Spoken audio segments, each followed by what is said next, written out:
me and my brother built a massive Ninjago City. We like to call it Ninjago City Mainstreet.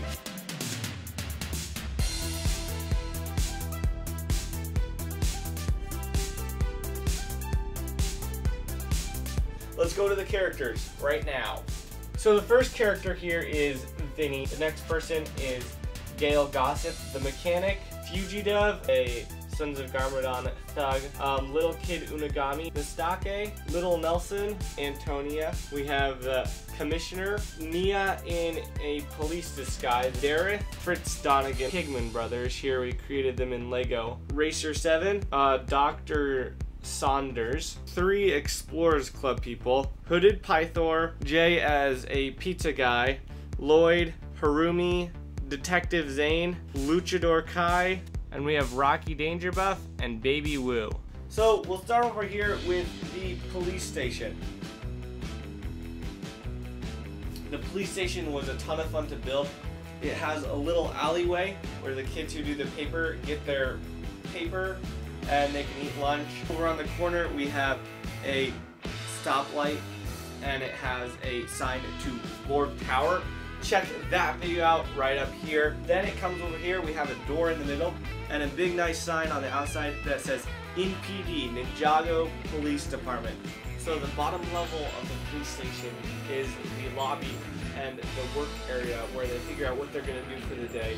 They have a big pin board where they can pin all their clues and hints on, and then we've got a couple chairs around there and a coffee maker down there, of course, because who doesn't like coffee? The next level is the prison area with a prison mirror.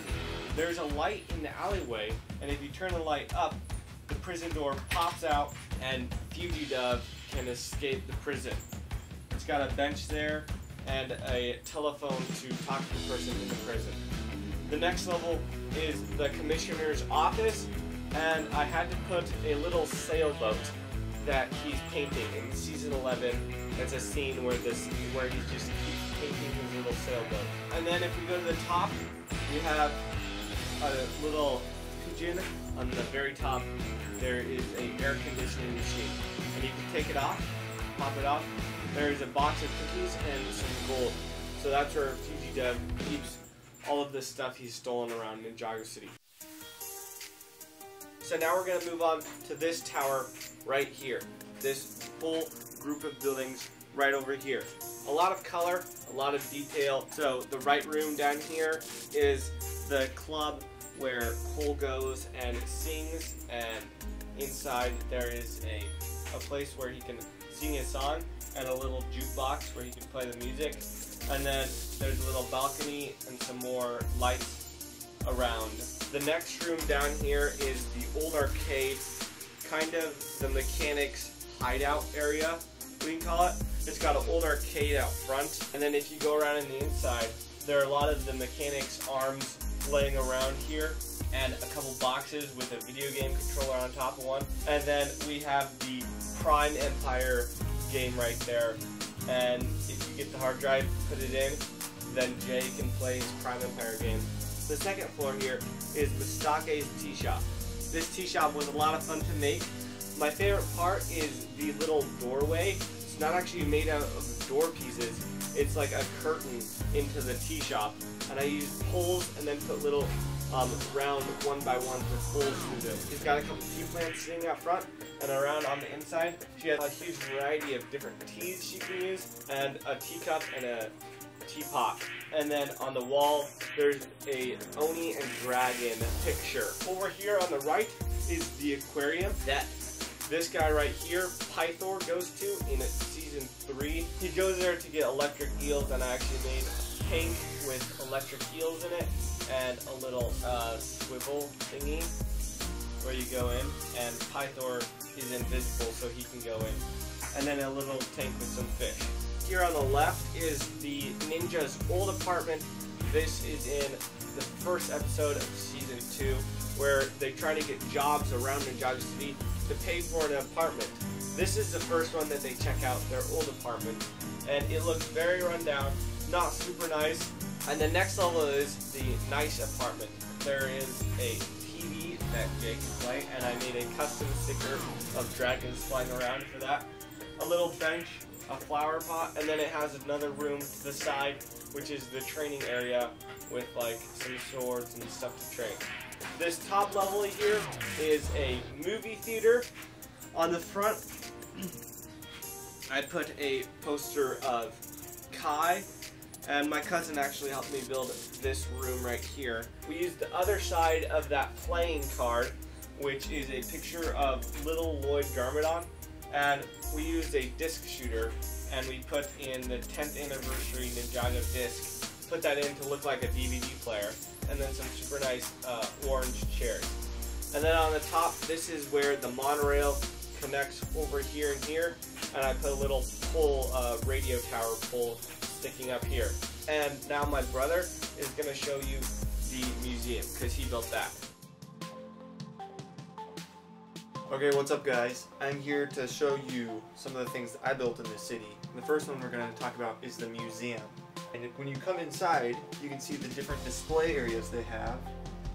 They've got the Staff of Forbidden Spinjitzu on display, which is from Season 11. On the other side, they've got the Hall of Villainy, and I was able to fit General Cryptor and a Stone Warrior in there. And underneath the museum is the sewer area where Acronix is building his army of snakes. It was really fun to make this little skylight up here.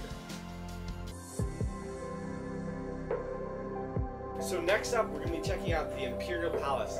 This is where Harumi grew up, and this is the super nice fancy palace in Ninjago City.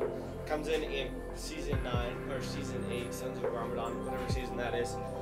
The front wall here is really nice, detailed, with a round entrance door. And then you go in and go up some steps. You have a little grassy area for a courtyard, and then up the steps and through the door. Around the inside, the bottom level is actually a sewer level because we built it up a little bit, and it says Sons of Garmadon down there. Has some spray paint and a snake. Then the next level is the palace throne room, a nice throne for Harumi, and a table with some cakes and fruits. The Mask of Deception is on this next level. It is the orange mask, and it is kept here under high security. I put some candles on the sides just to make it look more epic. And then the last level is Harumi's room, which is extremely small. Like, I don't know how you get up there, but there's the bed. Okay, next up is this stack of towers, this skyscraper and buildings under it. So let's take a look at what we've got at the very bottom. So out here, you can see there's a sign on the front of the building. And if you know your Ninjargon, you can read the word Chen on the front there. And if you go inside, you can see they've got their menus in there on the wall and up hanging from the ceiling. They've got the nice teal chairs, the terrible green floor, green table. Looks really bad. And most important of all, the conveyor belt with all the sushi and other food on it. And if you go outside the restaurant into the courtyard, you'll see this little table with a poster of Zane that the ninjas find in Season 4. Moving up, we've got Dareth's Mojo Dojo. Inside, we've got Dareth's trophies lined up on the wall. There's a table with boards stacked on top that Lloyd has just broken. There's also a punching bag in there and a few other details. Alright, the next room is a little apartment that I designed, and it's actually for Unagami. But inside, you can see he's got his little TV where he's playing Prime Empire. There's a red visor helmet, and even a katana hanging from the wall. Alright, and now we get to this skyscraper section, which is actually 2 rooms. So the bottom one is kind of a movie set with just a green screen hanging from the wall. And in this studio, standing on the green screen, is Fritz Donegan himself, starring in one of his many movies. Alright, and finally, the top room on this section is the TV room. And inside we've got Gail Gossip. She's got her table there and a cool background of a Ninjago City skyline. One of the coolest parts of the city is the monorail that I built going over these skyscrapers. So it can actually move around on here pretty easily. You're even able to open up the monorail to put passengers in. And finally, we've got the Explorers Club, which I absolutely love. So the outside of the building is decorated in kind of the Victorian style that it's built in. A nice large gate, a well-trimmed hedge, and some nice dormer windows up on the roof. If we move to the inside, we see the lobby area with a nice lamp and a globe. And on the other side of the room is a Sphinx I built. It was really hard to do, but this is the Sphinx that you see in Season 15 Seabound. In Level 2, we have a bug display. There's also a Chima reference with Laval's and Krager's blades mounted on the wall. There's a scroll of Forbidden Spinjitzu, a shield from the Island season, the Storm Amulet, one of the most important parts, and also a projector area where the explorers document their journeys. Finally, up here in the attic is just kind of the storage area where they throw all the artifacts that they don't really need displayed. And one of my favorite features about this attic area is the little air duct piece that can actually open up. Just like in Season 11 when Lloyd, Zane, and Nia are sneaking into the Explorers Club. Okay, back to Brick Legends.